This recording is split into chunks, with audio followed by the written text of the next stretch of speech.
Did Einstein truly believe God played dice with the universe?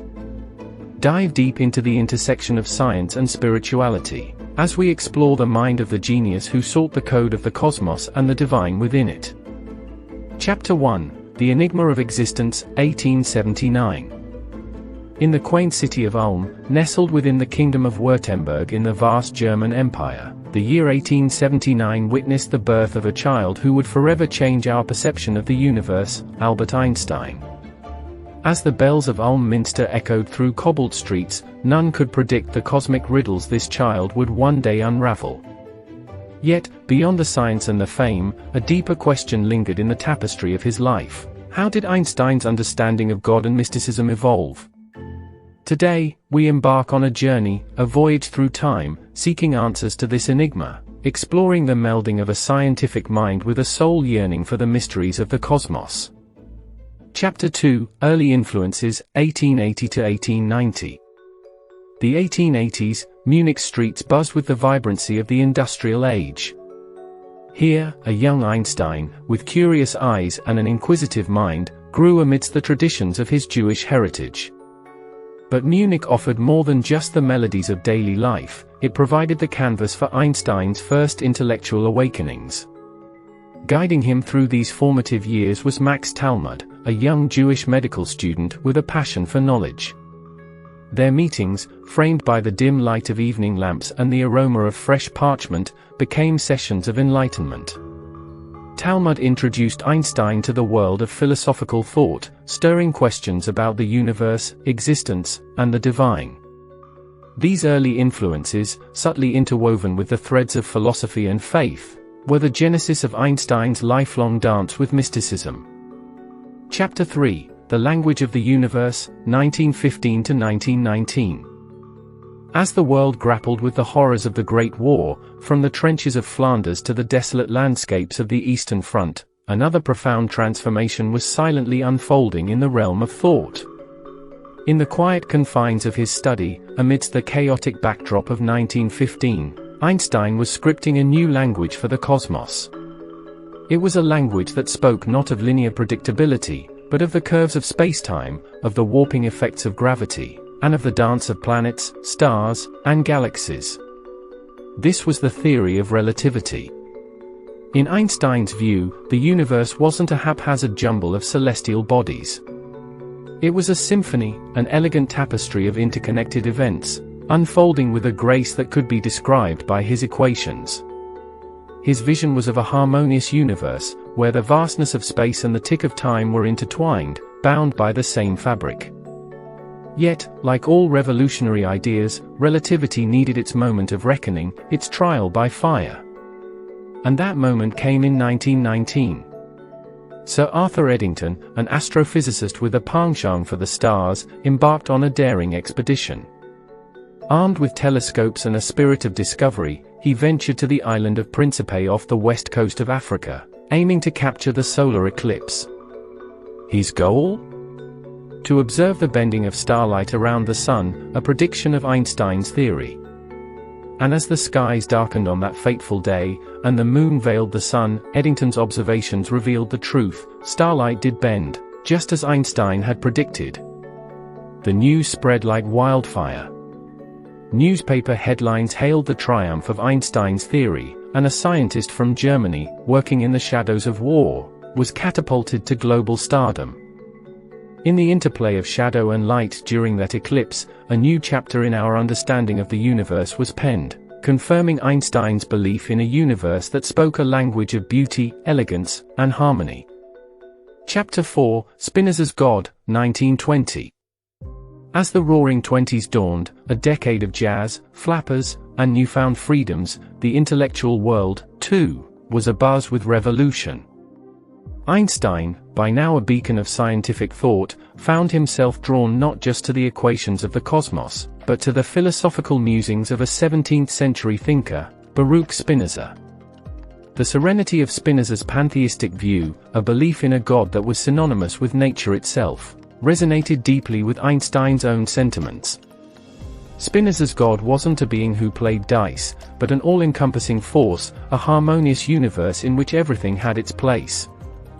As Einstein walked the hallowed corridors of academia and engaged in fervent discussions in dimly lit coffee houses, he often found himself in the company of his contemporaries. Thinkers like Niels Bohr, with his piercing insights into the quantum realm, frequently crossed intellectual swords with Einstein. But amidst debates on the nature of reality and the unpredictability of atoms, Einstein's admiration for Spinoza's vision remained a constant, a philosophical anchor in a world brimming with scientific uncertainty. In the confluence of Spinoza's age-old wisdom and the groundbreaking discoveries of the 20th century, Einstein sought a middle ground, a bridge between the divine and the empirical, forever shaping his unique view of the universe and the mysteries it held. Chapter 5, God Does Not Play Dice, 1926–1930. In the late 1920s, as the world danced to the tunes of the Charleston and the Jazz Age reached its zenith, another revolution was brewing, not on dance floors, but within the hallowed halls of scientific institutions. A new language was being written, a language that described the very fabric of reality at its tiniest scales, quantum mechanics.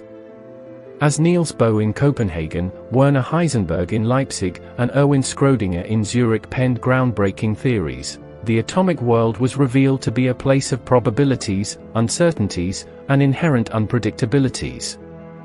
Yet, amidst this burgeoning era of quantum exploration, one voice expressed unease. Einstein, the maestro of the cosmos, found himself at odds with this new quantum landscape. God does not play dice with the universe, he declared, voicing his discomfort with a reality based on chance, a reality where outcomes couldn't be precisely predicted. The cobbled streets of European cities became the arenas of intellectual jousts, most notably between Einstein and Bohr. Their passionate debates, often intense and heated, were more than mere disagreements on theory. They were profound deliberations on the very nature of reality. Was the universe a grand design, deterministic and structured? Or was it a play of probabilities, where even the act of observation could change the outcome? As the decade drew to a close, while quantum mechanics solidified its foundations, Einstein's quest for a deterministic universe remained, a beacon of his unwavering belief in a cosmos where God, as he saw it, did not leave things to mere chance. Chapter 6, Mysticism and Science, 1930–1935. In the tapestry of the 1930s, as jazz rhythms gave way to the ominous beats of an approaching war and as global landscapes shifted, a unique confluence of thought was taking place. Two giants from different worlds, bound by their mutual reverence for the universe, began a dialogue that would transcend the boundaries of science and spirituality. Albert Einstein, the physicist who had decoded the language of the cosmos, found himself in conversation with Rabindranath Tagore, the sage from the East, a poet, philosopher, and the voice of India's soul. Their meeting was not just an exchange of words, but a symphony of ideas, echoing the timeless quest for understanding. In the serene surroundings of Einstein's home in Kapuf, Germany, these two luminaries delved deep into discussions on the nature of truth. For Einstein, truth was what we could objectively measure and observe, a universe that operated on fixed laws. Tagore, with the depth of Eastern philosophy, viewed truth as a unifying experience, transcendent and deeply personal, a harmonious song sung by every atom and every star. As they conversed, the boundaries between science and mysticism blurred. Questions arose: can the universe be fully understood through equations alone? Or is there a deeper, spiritual reality that eludes our scientific grasp? The resonance of their dialogue was profound, a testament to the eternal dance between logic and faith, between the known and the unknowable. And while Einstein and Tagore may not have found common ground on every facet, their interactions illuminated a beautiful truth, that in the vastness of existence, science and spirituality are not adversaries, but partners in the quest to understand the grandeur of the cosmos. Chapter 7, The Cosmic Religion, 1930s. As the world stood on the precipice of change in the 1930s, with the ominous clouds of conflict gathering, the landscape of thought, too, was in flux. Philosophers, theologians, and scientists alike grappled with the profound questions of existence, meaning, and the divine. Amidst this intellectual ferment, Albert Einstein introduced the world to a term that would encapsulate his spiritual views: the cosmic religion. For Einstein, cosmic religion was not rooted in scriptures, dogmas, or rituals. Instead, it arose from a deep sense of awe and wonder at the universe's mysteries. It was a religion of the scientist, of the thinker, of anyone who gazed upon the stars and felt a profound connection to the vast, intricate tapestry of existence. Contrast this with the voices from pulpits, synagogues, and mosques. Traditional religious figures preached from sacred texts, offering solace and guidance through age-old rituals and beliefs. While they sought the divine in scripture, Einstein saw the divine in the harmonious laws of physics and the beauty of a starlit sky. Yet, as Einstein gazed upwards, a new philosophical movement was taking shape on the boulevards of Paris. The existentialists, led by thinkers like Jean-Paul Sartre, peered not into the cosmos but into the human soul. They spoke of freedom, of existential angst, of creating meaning in an indifferent universe. For them, existence was not predetermined by cosmic laws but was a canvas for human agency and choice. Here, at the crossroads of the 1930s, three distinct voices echoed: Einstein's cosmic reverence, the timeless call of traditional faith, and the raw, introspective search of existentialism. Each offered a lens, a way to navigate the enigma of existence, showcasing the rich tapestry of human thought and our enduring quest to find our place in the cosmos. Chapter 8: The Human Experience, 1940 to 1950. The 1940s was a decade that would cast a long shadow over human history. A world at war, nations torn apart, and the human spirit tested to its limits. In this crucible of chaos and conflict, Albert Einstein, the sage of space-time, found himself contemplating not just the mysteries of the universe, but the riddles of the human heart. Einstein, who once marveled at the elegance of the cosmos, now grappled with the complexities of human nature. How could a species capable of profound love also unleash such unparalleled destruction? In the backdrop of a world torn by war, Einstein pondered on the very essence of morality. Was it an innate compass guiding our actions, or a construct shaped by our experiences and choices? Seeking answers, Einstein engaged in a series of correspondences, most notably with Sigmund Freud, the architect of the human psyche.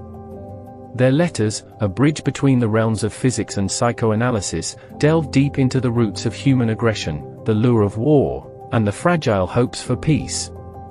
While Freud highlighted the primal instincts and drives, Einstein, ever the optimist, yearned for a world where reason and harmony prevailed over discord. In this tumultuous decade, Einstein's beliefs on free will also crystallized. He once mused, "Is the moon there when nobody looks?" Now, he wondered, are we truly free in our choices, or are we mere puppets of cosmic determinism?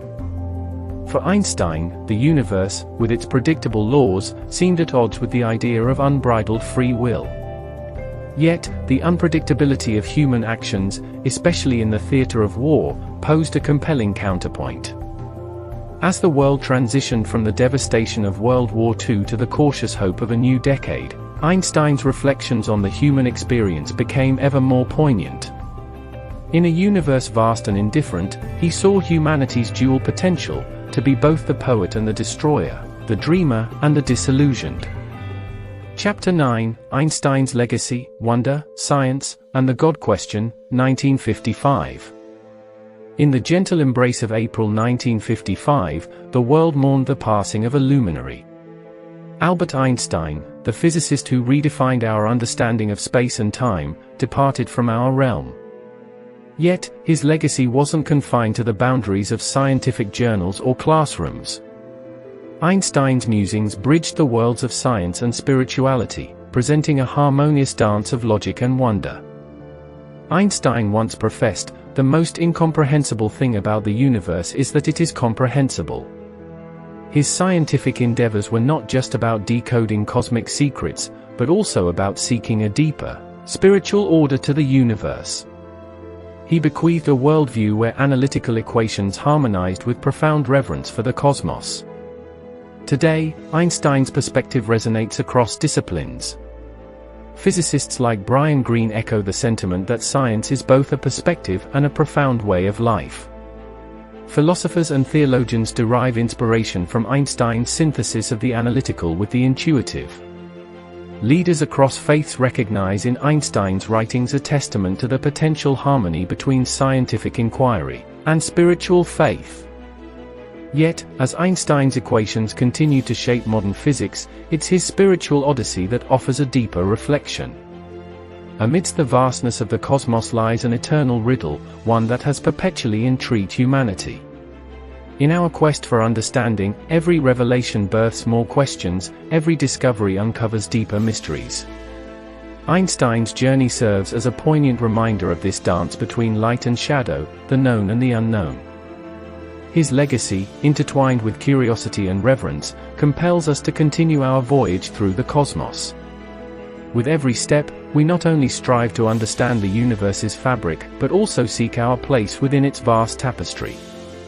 As the melodies of existence continue to unfold, Einstein's enduring spirit serves as a guiding light, illuminating the eternal riddle of the universe and beckoning us onward in our quest.